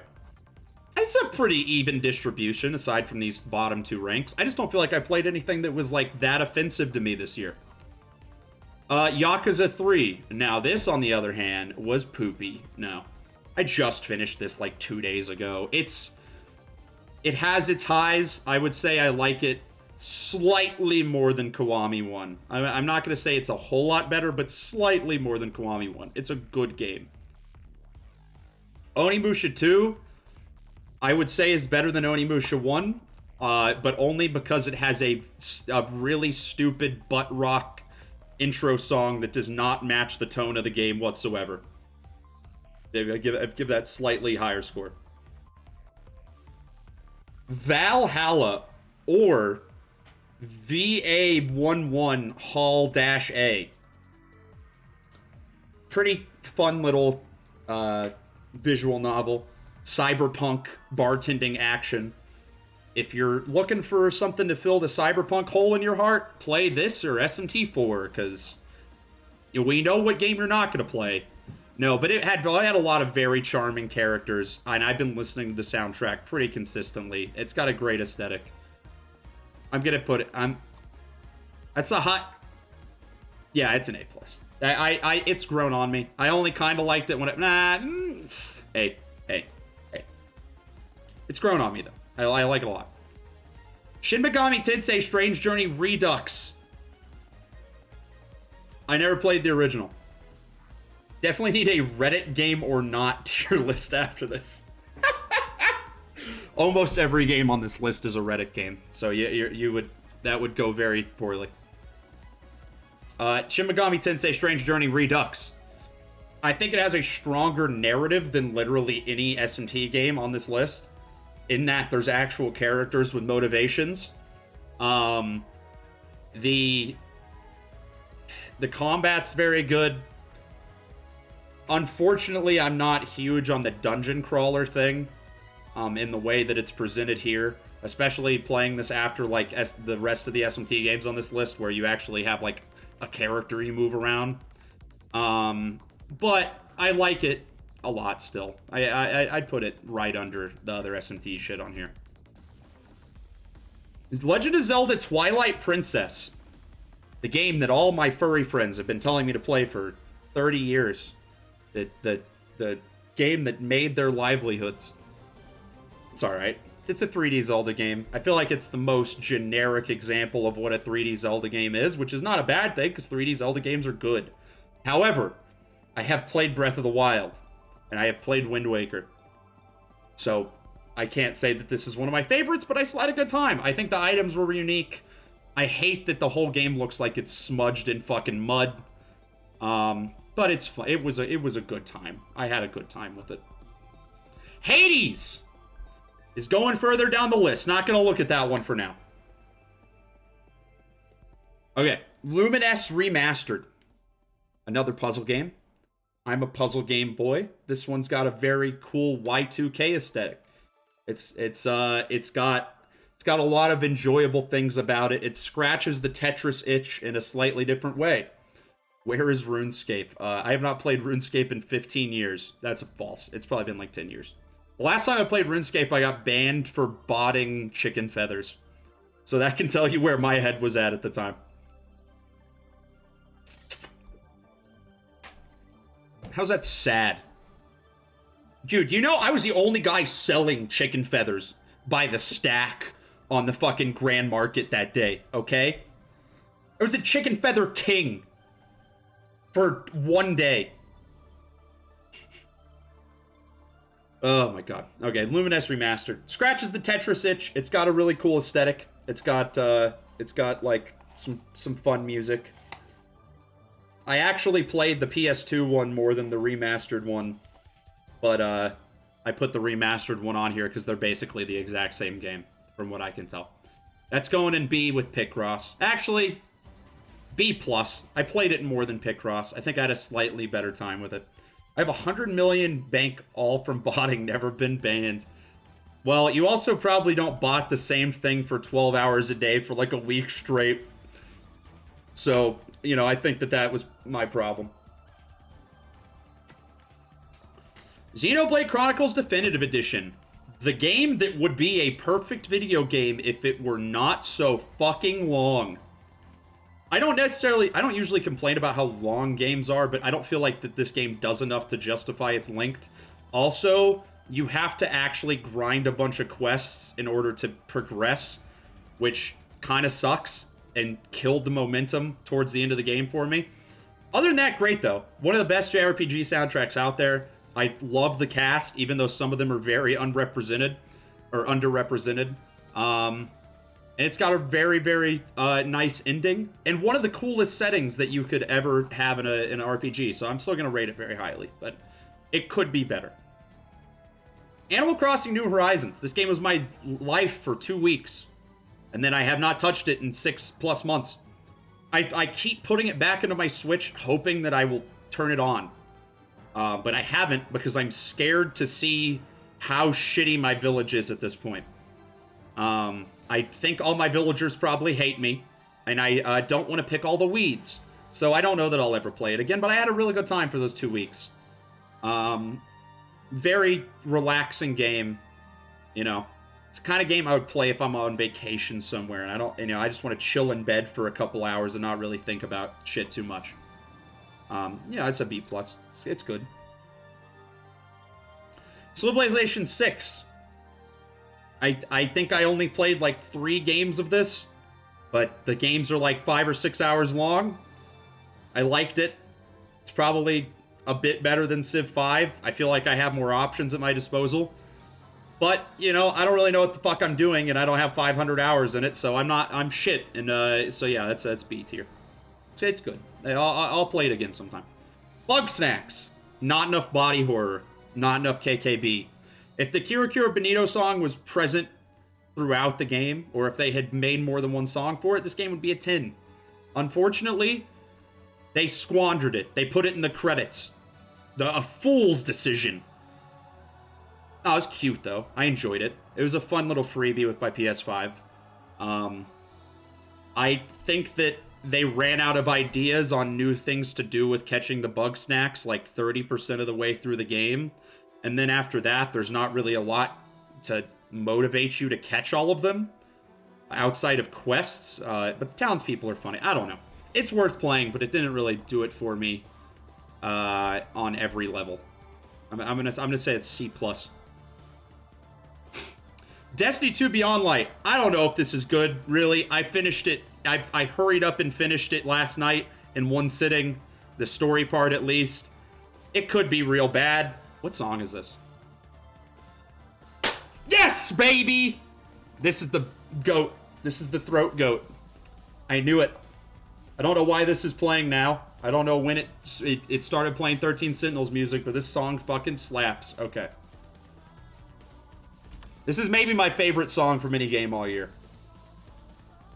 Just because this vocal part and the part that it plays in the game. Very good. Anyway. I can't, these hats are not going to stay on. I'm just going to fuck my life. I just stabbed myself in the eye. I have a paper cut on my eyeball. Anyway, Destiny 2 Beyond Light. I liked it. I think more than Shadowkeep, less than Forsaken. Probably not worth the money, but, you know, I have a Destiny addiction, so I enjoyed it. It's all right. The hats are just gonna stay like this. The hats stay like this during sex. Destiny 2, it's a B. It's still Destiny 2, so, you know, it's got a debuff. It do be on sale at PC right now. I bought it on PS5, and then I realized I don't have anyone to play with after I did that. But it's good. I like it. I mean, the campaign was probably like 6 or 7 hours, but the new locations are neat, and you know, it's got some cool guns, and I like the lore stuff because I'm a nerd. I've heard the raid's also very good, but I haven't had a chance to do that. Maybe someday. Bloodstained Curse of the Moon 2. The sequel no one asked for. It's a good classic style Castlevania game. I like it a lot. However, it is like a 3-hour long platformer. It has some like replayability elements by like mixing up which characters you can play, but it's not. It didn't do it for me on every level. I would say it's like a C+. Like it's fun, but well, that's like a B. It's worth picking. It's like $10. It's fine. Spider-Man Miles Morales. I'm not gonna say the thing about the black teen. I don't have the complexion for that. However, I did like it. I think I liked it a little bit more than Spider-Man PS4. I played them literally back to back. The main villain is kind of weak, but it has a lot of really fun other characters, and I don't know. It was good. The combat is better than the first game. I like the snow. The snow is good. It looks nice. The ray tracing is nice. I didn't play it with ray tracing. Spider-Man PS4 is such a tearjerker. I agree. I think Spider-Man PS4 has a better story, but I had more fun playing as Miles. I think the game being on a smaller scale helped me like it just a tad bit more, but they're pretty neck and neck. I don't think that either of them are like, I don't think one is like clearly better than the other. I'll just go ahead and do Spider-Man Remastered right now. It's great. I just don't really like open world games, but as far as like, it's a really good Spider-Man game. The ending made me cry. I think they could improve on some stuff in a proper sequel, but Miles Morales had better combat, so I trust that they'll do that. Good game. Good game. Probably one of the better open world games I played. Carrion. This is the most overhyped game I played all year. It was perfectly mid. I think it's one of those things where they had a really cool idea on how to make like oh, we're gonna do a reverse horror game. You're gonna play as the monster, and it's gonna be like a Metroidvania, except for not really. And it's really neat for like the first half hour, and then after that, you're kind of just doing the same puzzles over and over again for like to pad the runtime, and then the end, and then it just kind of ends. Like, also there's these sections where you have to play as a human, and they're so slow. They completely kill the momentum of the game, and there's hardly any story in the game, so it's like, why do you need to do this? It's okay. It's definitely not the worst thing I've ever played, but it does not... there's nothing there for me to come back to. Blasphemous. This is my personal most disappointing game of the year, even though it came out last year.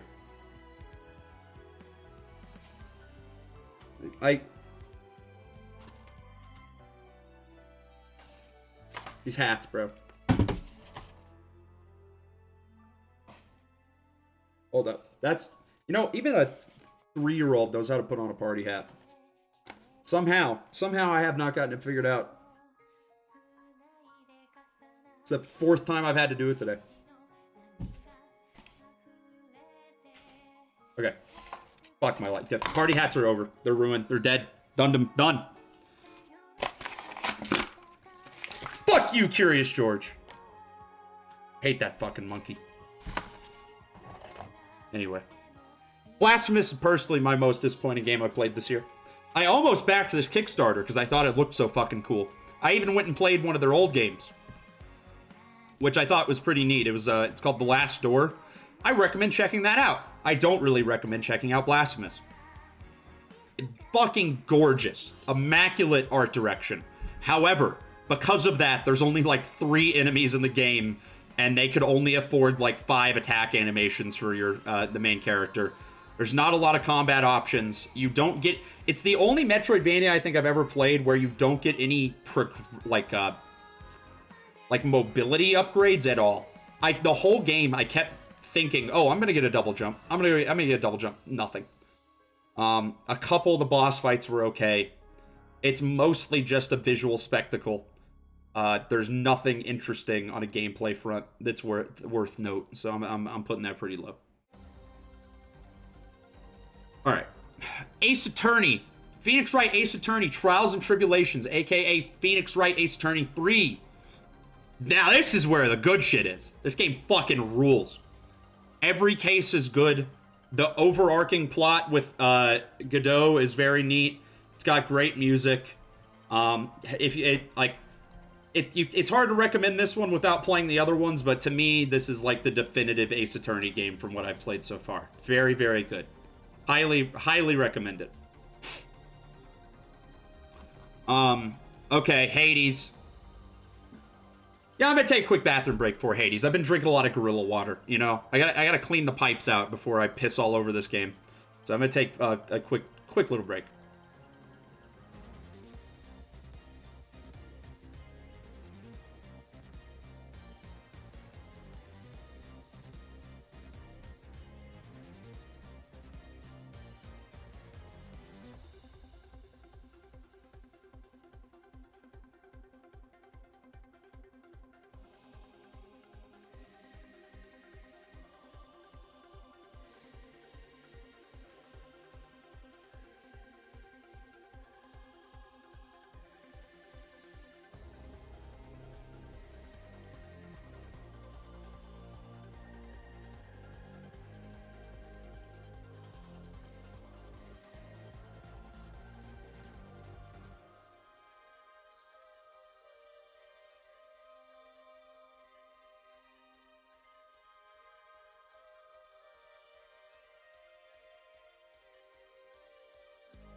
What do you mean clean the floor? The floor is not wet. If the floor was wet, my sock would be wet. This thing's fucking bone dry. God. I didn't spill any fucking water. Okay, the disrespect. I'm gonna take out all this anger on Hades. Oh, what a shit of a game. What a terrible game. Oh, it's alright. I like Hades. I get it. You know, it's fun. I had a good time with it. Do I love Hades? Now that's an interesting question. No, I don't. But it's a good time. I had a good time with it. My thing with Hades is that it's a roguelike. I can't connect with those like I used to. The whole thing of doing runs, like I think that Hades does enough to differentiate your runs and like make you want to do more with all the story hooks and the fucking all the different weapons and the shit you can unlock. And I think it's got a lot of really good hooks. There's nothing I can complain about, but for some reason I just don't get it. It just doesn't connect with me. I just can't. It's fine. I have a good time with it, but like this connection that everybody else seems to have with it, I don't get it. I don't. It's a good game. It's probably the best indie game I've played this year. But like, something about it just doesn't connect with me on a more personal level. And yeah, I think the only complaint I have is that I think that the soundtrack's a bit mid to me. And I know I'm going to get heat for that. I've said that before and I got heat for it. But I think that that's really my only actual complaint. Everything else, I think, just comes down to genre preference. And that's what's not doing it for me. Characters are great. The art's great. Some of the weapons are really fun. They feel really meaty in a way that I don't feel like a lot of isometric games do. Not that there's really that many isometric action games, but it's got a good game feel. Just not doing enough for me to come back to it for like 80, 100 hours, you know? I've seen a lot of people talking about how they played like 150 hours of this game, and I'm just like, how? I played, I think, like 20, 30, somewhere in that range. I had a good time. I beat it a few times. Yeah, it's just not, it just doesn't do it for me in the way it does everybody else. I don't know what to say. That said, it's still like an A rank, but it's, you know, definitely not Game of the Year worthy for me. I mean, I threw out the vote that the Gorilla cast. It's just not I'm wrong. I know I'm wrong. Everybody can tell me I'm wrong. That's just how I feel. Doom Eternal, The Ancient Gods, Part 1. You can buy this as a standalone game. It's a game. It's not a DLC. You can buy it on its own. It has a SKU. It's slightly worse than Doom Eternal in pretty much every regard. The ending is very stupid. I miss the Mick Gordon soundtrack, although I still think Andrew Schultz, or whatever the fuck his name is, did a good job. Fuck the ghosts, though. Actually, the ghosts didn't even... I played it on Ultraviolence. The last boss seemed to give people a lot of guff. It didn't really fuck with me that bad. I think the thing that actually messed with me was the cube part. The part with the big cubes you have to punch. I was stuck there for like 2 hours. Everything else was like a cakewalk. Great. I mean, it's still Doom Eternal, so it's still good, but it's not like hitting in the way that Doom Eternal does. Legend of Zelda Hyrule Warriors Age of Calamity. This is the funniest thing that has ever happened to the Zelda timeline, bar none. It's hilarious. If this is canon, the Zelda timeline is clown moded now, and I love that. It's probably the best Warriors game I played. Not that I've played a ton of them. It's got a really fun mix of Breath of the Wild and Warriors combat. I had a few performance problems, but definitely not anything like too terrible. It's just all around solid. It's a good game, unless you care about the story and that's all you're in it for. And then, man, you should not play it. You should just read it online. If you don't care about Warriors games, just don't even look at it. 13 Sentinels Aegis Rim. I believe that's what we're listening to music from right now. Oh yeah. Oh yeah. Phenomenal. A perfect video game. A rare perfect video game. It's Vanillaware's best game by far. It's like it's maybe the best video game narrative I've ever witnessed.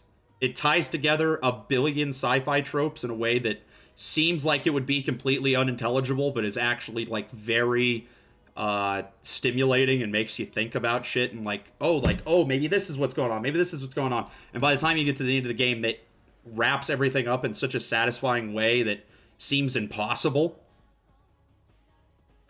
The gameplay is also pretty fun. I wouldn't say the gameplay is like amazing, but there's enough hooks. It's like an RTS kind of. There's enough hooks going on with the RTS that are like entertaining. That it looks really cool too. It looks like an old school arcade game, and there's a reason for that in the narrative too, which is very neat. I like when people contextualize things. Yeah, great. I cannot say enough nice things about this. Of course, the Ava nerd would GOTY this garbage. I haven't even decided the GOTY yet. It's just an S tier. Come on. All right. Evergrace. Now this is a fucking game. That's going right up S plus, baby. That's game of the year. Evergrace, baby. That was a sampling of the Evergrace soundtrack. No, I think that Evergrace might have been the most impactful game on me that I've played this year. I'm not going to say it was the best game, and I'm not going to actually put it game of the year. But I've been thinking about this game nonstop for almost the entire year, and for a PS2 launch title that literally no one has ever heard of until recently, I think it's pretty solid. It has a off-the-wall, insane soundtrack. It's a very, very simple action RPG, but I think it's just fun enough. It's almost fun, and I think that's what's so interesting about it. Especially whenever you look at Evergrace and then you look at Dark Souls, or like Demon Souls, it's like, oh, I can see what they were going for here. They were just like 10 years too late, or too early. Delightful. Probably the best 5 out of 10 I've ever played in my life. But it's going to B tier. You know, keep in mind, this is like a weighted list. I would say that everything that's on this list is, you know, still pretty solid and worth playing for the most part. But yeah, Evergrace, check it out. Check a look. Doom 64. It's Doom, baby. It's probably my favorite classic Doom. I don't even know if I actually finished it. I played a lot of it. I don't know if I actually finished it. I bought it on N64. Welcome to the stream, Passes? I don't know how to say that. Thank you for the follow, though. Doom 64 is probably the best classic Doom game. I'm glad it got an official PC release. I tried to play it on N64 before it came out on PC, and holy fuck, it was unplayable on on modern TV. I'm sure it would be fine on a CRT, but oh my god. Good game, though. I like it more than Doom 2 as far as, like, the base game goes. I mean, Doom 2 has all the WADs and everything. But Doom 64 is great. Really, really fun little romp. Right, B+. Astro's Playroom. Now, this is the reason to buy a PS5, if you can get your hands on one. If you don't smash your keyboard, I will hack you. You want me to smash my keyboard? Just slam it? I don't...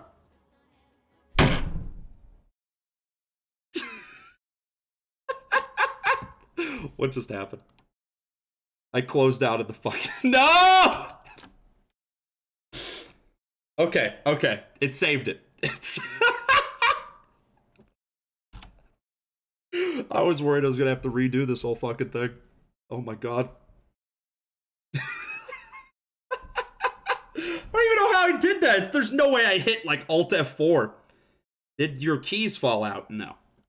I just hit it hard. Okay. Is the music not playing?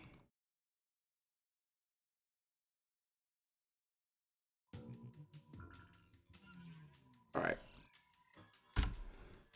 Astro's Playroom. It's the only reason to buy a PS5. It's a great 3D platformer. Go back to the playlist. It literally switched from the playlist to this automatically. This isn't even my fault. YouTube is just bad.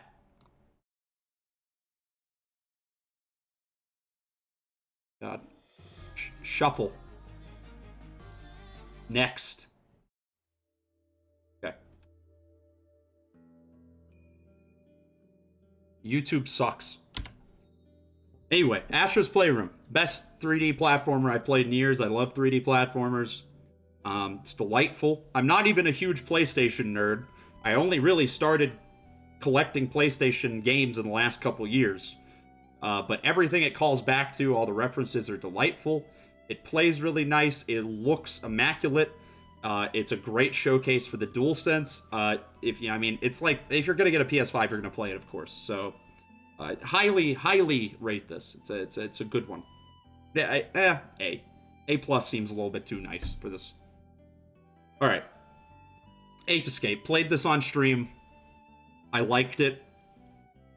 It's probably the best platform I played on the PS1. I'm not crazy about it still. It's a B. It's a B. Baba Is You. I am too fucking stupid for this game. I don't know what's going on. I don't know how I even finished the main story. Apparently, that's only like a fourth of the puzzles in the game. I can't figure it out, and you would think with a programming background I'd be able to figure out something that simple. I just broke the fucking gorilla bottle. It's done. See if I buy any more of these. Shitty free sample. Anyway, I'm too stupid for Baba Is You. I appreciate what it's doing. I think it's neat, but I am much too stupid for it. So that's a C+.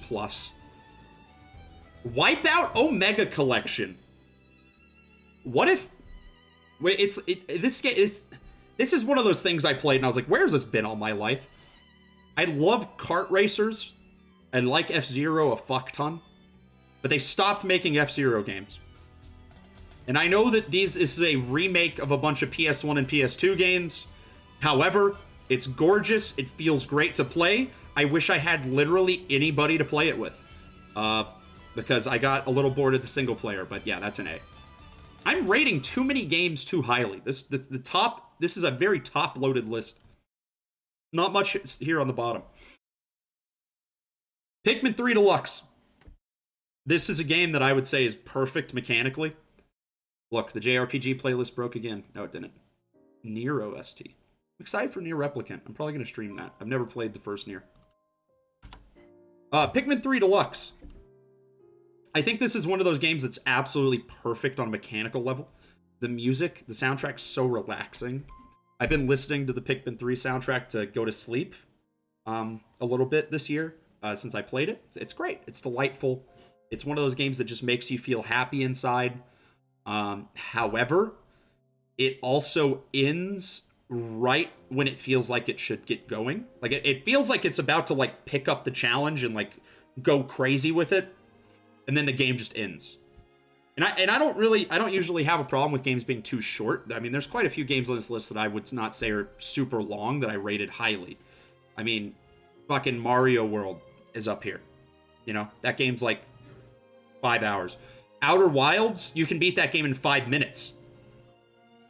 But Pikmin 3 is not, it does not get a lot out of its length. I don't really feel like it's doing much with that length to justify it. Good game.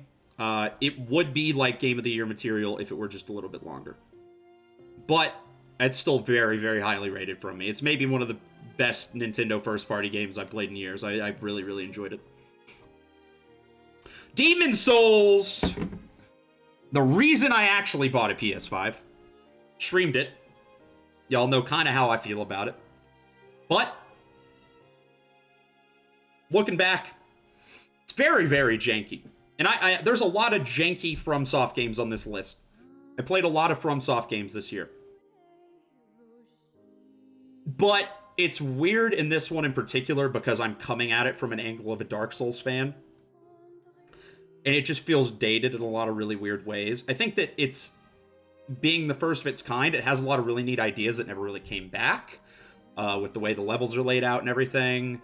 The way the weapons are handled. There's not very many of them. There's some cool stuff. However, the second, or 5-2, I think it is, the second stage of Valley Defilement, fucking awful. The worst stage in any Souls game, bar none. And there's a couple other stages that kind of suck also. But it's gorgeous. As a remake goes, it's amazing. The stuff with the DualSense is great. Still worth... I still am satisfied with my purchase of a PS5. I guess is what I'm trying to say. But, yeah. Good game. Could have been better. I'm putting that B+. Nah, yeah, it's an A. That's an A. Nah, it's a B+. Yeah, you're thinking about it. It feels like a game from 2009 with a coat of paint from 2020. And that's exactly what it is, but eh. Yoshi's Island. Delightful. Had never touched this one before. Arguably better than Mario World. However, for my money, it's slightly worse. It's an A. Final Fantasy VII Original. Now, this is a steaming pile of shit. Now, this is the last game. I gotta be fair to it. I played it after the remake. Attained my expectations. I really liked it. It's a game about fun characters, and I think it has a lot of those fun characters. I think some of the plot stuff falls flat on its face. It also feels very dated in some regards. Like when you're running up the stairs and Barry calls Tifa the R-slur, or the other way around. I don't remember which. Or like there's some... yeah, the translation's not very good. There's some weird stuff in there in that regard. The materia system's really neat at first, but it becomes like very cumbersome the longer you go in the game because you have to re-equip materia to your party members constantly because your party is constantly changing. And I feel like it's a little bit too long. But I can see why it's a classic. I can see why people like it a lot. It's just not like my thing 100%. I'd say that's a B+. Okay. So, I'm gonna do a little bit more granular sorting of how I would rank these things, and then we'll actually crown the game of the year. This bottom section, I'm gonna do this. Mega Man X6 is the worst game on this entire list by far. Not even a contest. I I would say that Carrion is slightly better than these Mega Man games. Blasphemous is probably somewhere in the middle, despite how disappointing it was. Zero 2 is definitely the best game in this C tier. It's still got plenty of level design problems, which keeps me from putting it any higher on the list, but it's the best of the best in this category. Castlevania Dracula X is a terrible remake, but it does have 2 really good games inside of it, so I'm going to move that up. Gravity Rush, despite it being overhyped, I still really like it. Kiwami 1, you know, it's still Yakuza, despite the problems. Watam, I had an emotional moment towards the end that I think makes it worth playing. However, it is broken, and it's not worth the money, because it's like 2 hours long. Oh, banger alert. Banger alert. Okay. I would say Mario Deluxe is higher. Among Us, you know, it's not necessarily my thing, but I'd put that a little bit higher as well. I feel pretty comfortable with this, I feel pretty comfortable with this ranking on C. C+. What is the best game on C+? Probably Metal Gear Solid. Despite the problems I have with the controls, it is still a very interesting and cool game. Yakuza 3. Trials of Mana. DDS, of course. That works. I'd probably put Bug Snacks a little bit higher. Probably put that right there. Sharp FE, I have some problems with it, but I would still have it higher up here. Onimusha 2, slap in the middle. Dirge of Cerberus. Dirge of Cerberus is a better game than everything down here. You heard it first. So I'd move Baba as you up slightly, because I do think that... I'm going to actually move that up a little bit, because I despite me being too stupid for it, I think it is a very good game. I'm much too dumb. Alright, C+ is done. I'm not touching that anymore. I lied. It's done. B. Now, this is hard, because this is where I actually start liking a lot of these games a lot. I would say the best thing in this category is probably Evergrace. Not by quality level, but by how much I like it. Then the beat-em-ups, you know, they're beat-em-ups, but they still have an appeal to me. I'm going to move Destiny 2 up because I have an addiction. Ape Escape is a pretty strong platformer, despite me not being crazy about it. Second, Zone of the Enders, I have some problems, but I still think it's a very neat action game. I'm going to throw that a little bit higher. Yeah, B looks alright to me. Alright, B+. What is the best game in the B+ category? Probably... I'm putting my clown shoes on. Mega Man X8. Nobody cares except me, but Mega Man X8 is the best game in this category. Then, you know, I'll give my respect to FF7. I did really enjoy my time with it. I just had some problems. SMT Strange Journey. Phoenix Wright 1, I think, deserves some love here. Demon Souls, I think, should be a little bit higher. Probably around right there. Animal Crossing as well, you know. I think these Metal Gears are in order. WarioWare, I don't really mind wherever that ends up on the list. You know, Lumines as well. The rest of this looks alright to me. I think I would move Hyrule Warriors a little bit higher, because the main game loop is very fun. Alright, A tier. This is hard, because I love all of these games. Except for Hades, which I just like and acknowledge as a near-perfect video game. It's just not for me. I think, man, this shit is like, tastes like plasticky. It's kind of gross. Maybe you shouldn't drink out of a bottle you got for free on the internet. It's a lesson. So if you learned one thing tonight. Yeah, I think I got arsenic poisoning. I'm probably gonna throw this away. I don't want to risk dying from it. Okay. A rank. What's the best game here? Jesus Christ.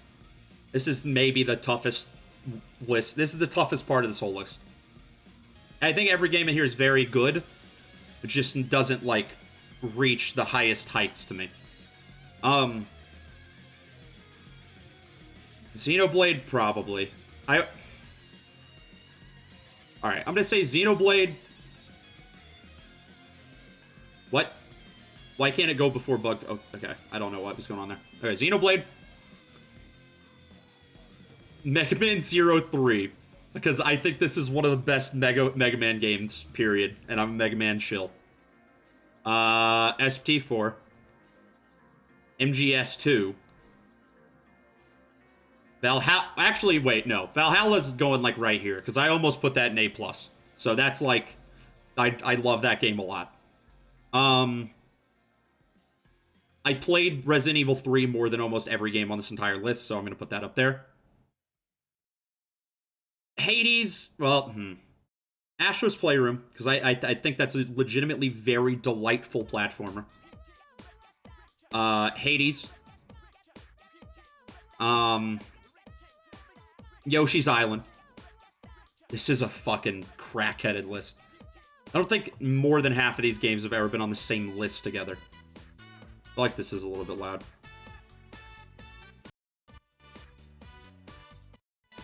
Oh my god. I don't know. Whatever. Fine. Okay. There's too many platformers. It's hard for me to... the platformers mixed with the RPGs and the action games is like, I can't... They're in different parts of my brain. I can't... Yakuza Kiwami 2, probably. I think World of Horror is in a pretty fair slot. I would probably put Nocturne and SPT4 Final, or Apocalypse, about right next to each other. I'm gonna slap Wipeout up here, though, because I actually had so much fucking fun with Wipeout. I just have absolutely no one to play it with. That seems fair. That seems like a fair A category. Alright, A+. Best game on this list. Ace Attorney 3. Ace... No, I don't... I feel the most strongly about Ace Attorney 3. I cried a lot. I'm not going to say it's definitely the best thing here, but it's I had a very good time with it.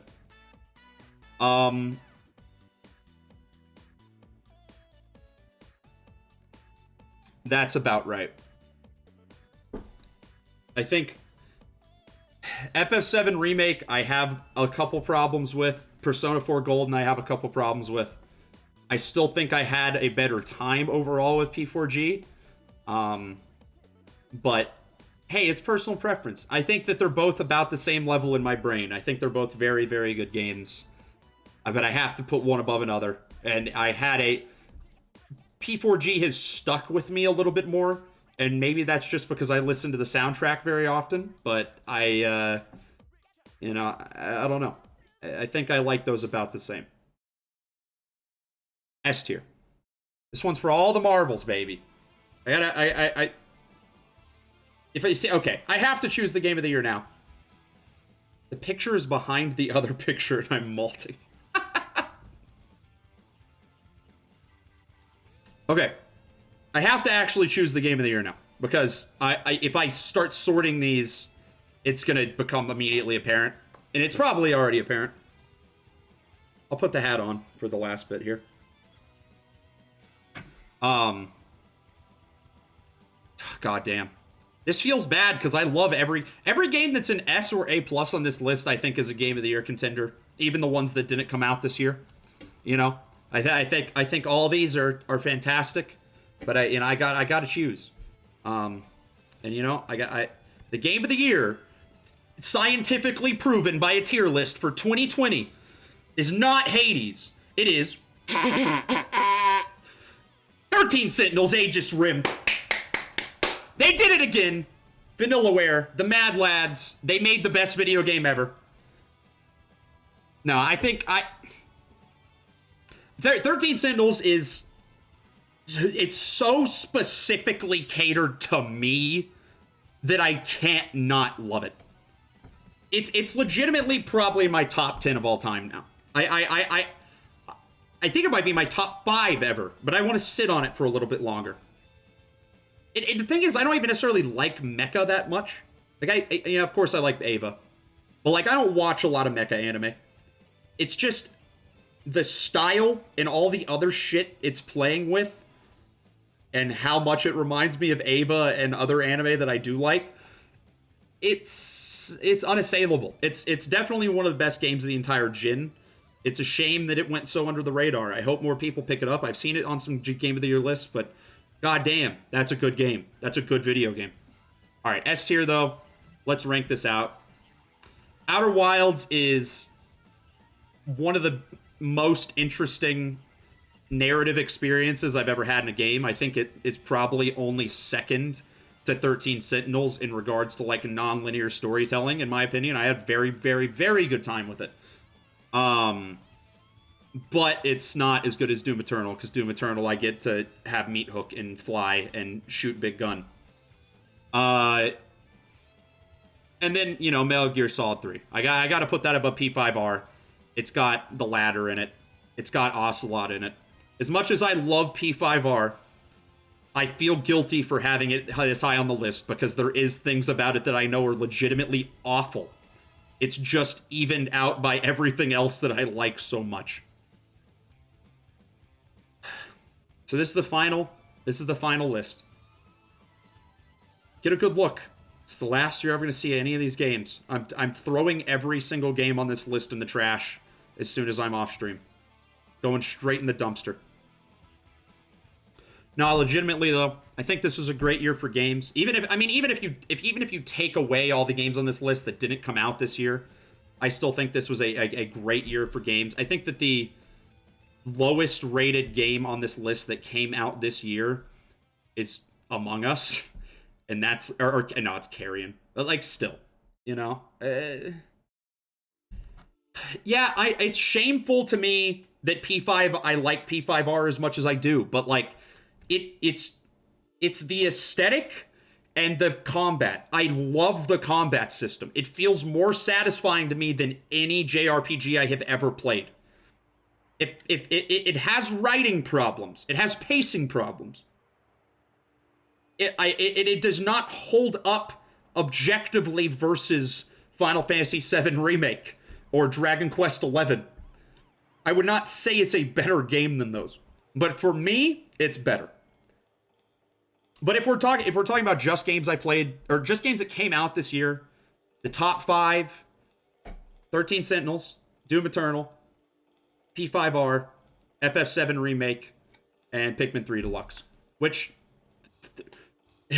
one of those is a remake, and 2 of those were re-releases of games. But there's still a lot of good original titles that came out this year. It's just, you know, it's just kind of how it landed in regards to my tastes. But yeah, so I guess that's it for this stream. I don't know how to end an IRL stream. I've never done an IRL stream before. I feel like I gotta play everybody out. You know, I used to play trombone. I feel like I should be good at the trumpet kazoo, but I just really am not. I have no skill whatsoever. Just sounds like a wet fart. That might be the kazoo's fault, but, you know. Alright, well. I guess that's it. I guess we're calling it there. Tell us what's next. What's next? Chrono Trigger. I'm going to finish this week. I'm going to start... Wait, no, I'm sorry. Donkey Kong Country Tropical Freeze. I'm going to finish tomorrow. The Gorillas will return. Monday, Chrono Trigger. Wednesday, maybe also Chrono Trigger if I don't have it finished. Wednesday, if I have time, I'm going to play Breath of Fire 5, which I'm very much looking forward to. And then if it comes in the mail, I'm going to be starting Paper Mario on Friday. And if it doesn't come in the mail, I'm going to be playing Killer 7. So that's the schedule for next week. But yeah, everybody, thanks for coming. And I hope y'all had a great 2020. This was just a year. This is one for the yearbooks, right? I know everybody had it just as good of a year as I did. You missed the entire stream, Jet. Here, for your benefit, I'll scroll through the Game of the Year list one last time. You can see how absolutely fucking crackheaded this is. But yeah, let's hope 2021 is a lot better. Definitely, the Game of the Year stream is going to be half this long. Because there's no goddamn way I'm playing this many games again. It's just not happening. All right. Well, peace out. Hope y'all had a good time. And see you later.